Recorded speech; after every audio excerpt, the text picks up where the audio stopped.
Hello, friends. Je viens d'apprendre comme vous la disparition du roi Pelé. Il est parti à l'âge de 82 ans. Certains vont dire c'est jeune, oui, c'est jeune. Mais il souffrait d'un cancer et sa fille a même posté sa photo sur sa page Instagram en expliquant que c'était un peu difficile pour son père. Et l'autre jour, je crois que c'est avant-hier, lui-même, il a fait ses adieux en disant que c'était la phase finale et qu'il n'est pas sûr de vivre ou de voir 2023. Aujourd'hui, on annonce la disparition de Pelé, le roi Pelé. Il s'appelait Edson Arantes do Nascimento. Voilà. Je reprends. Edson Arantes do Nascimento. C'est une légende de football. Il faut dire qu'après sa retraite, il a été récompensé par la FIFA. La FIFA a trouvé que lui et Maradona étaient des meilleurs joueurs de l'histoire du football. Et Maradona avait contesté cela, mais après ils sont devenus très potes. Maradona qui nous a quittés en 2020 à l'âge de 60 ans.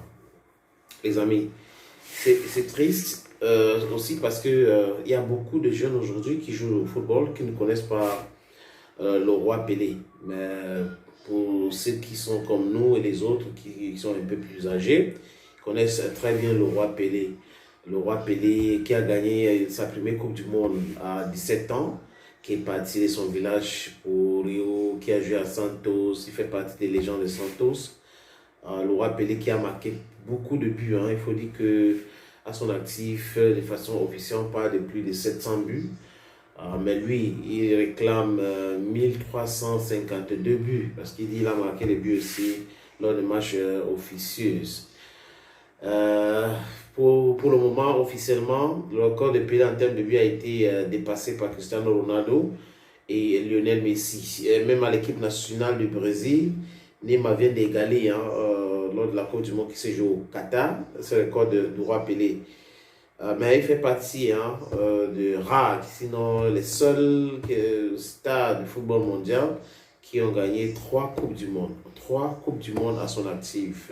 Maradona avait un seul Coupe du Monde, peut-être deux avec la Coupe du Monde de 78, mais il n'était pas très actif dans cette équipe à cette époque-là. Donc vous voyez que le monde vient de perdre quelqu'un de très très important dans l'histoire du football. C'est comme ça, c'est ça la vie, mais nous devons écrire l'histoire de nos héros, de nos légendes.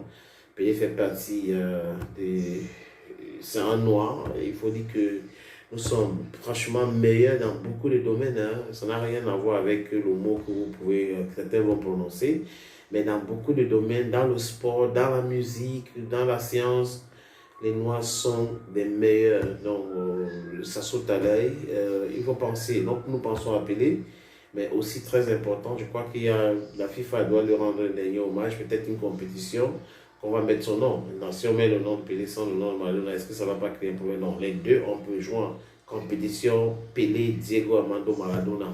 C'est possible pour rendre hommage à cette légende-là qui vient de partir. Pelé, forever. Il était l'un des meilleurs, sinon les meilleurs. Voilà. Les amis, nos condoléances à la famille éprouvée, durement éprouvée au peuple brésilien. C'est pas facile pour sa famille aussi. Mais just take heart. God is in control. Thank you.